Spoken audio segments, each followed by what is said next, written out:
In this practice it self-check, we are going to write in a method called averageLength. So we'll just do a little skeleton right here. We'll call it public and then averageLength. We don't know what it's returning yet, and we don't know its parameters yet, so we're just going to leave that blank.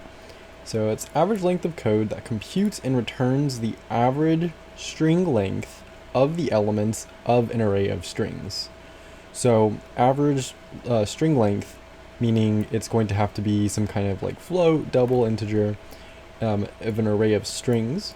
An array of strings means that our parameter is an array of type strings. So we'll do strings and we'll just call this ARR.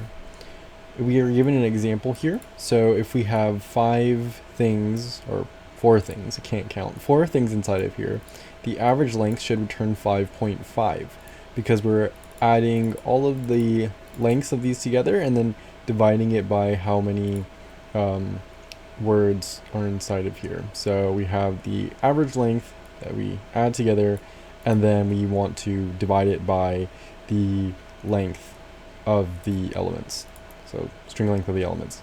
What we're going to want to do here is return a double because this 5.5 is a double, not an integer. So we'll do double, and then inside of this method we are going to have our variable which we want to return. We'll call it average, or avg, and we'll set it equal to 0.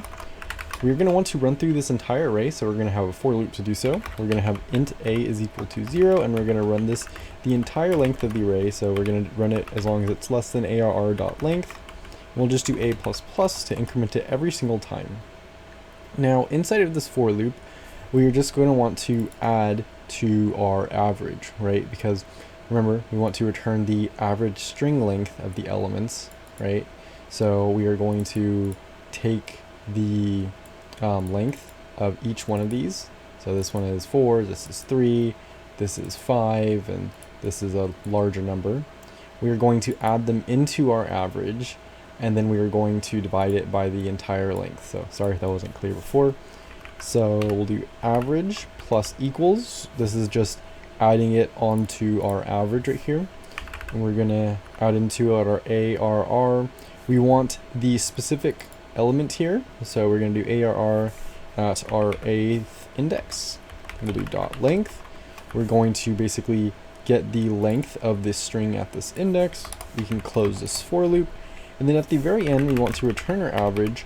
But remember, because it's the average, we divide it by the number of elements inside of here. So average divided by ARR dot length.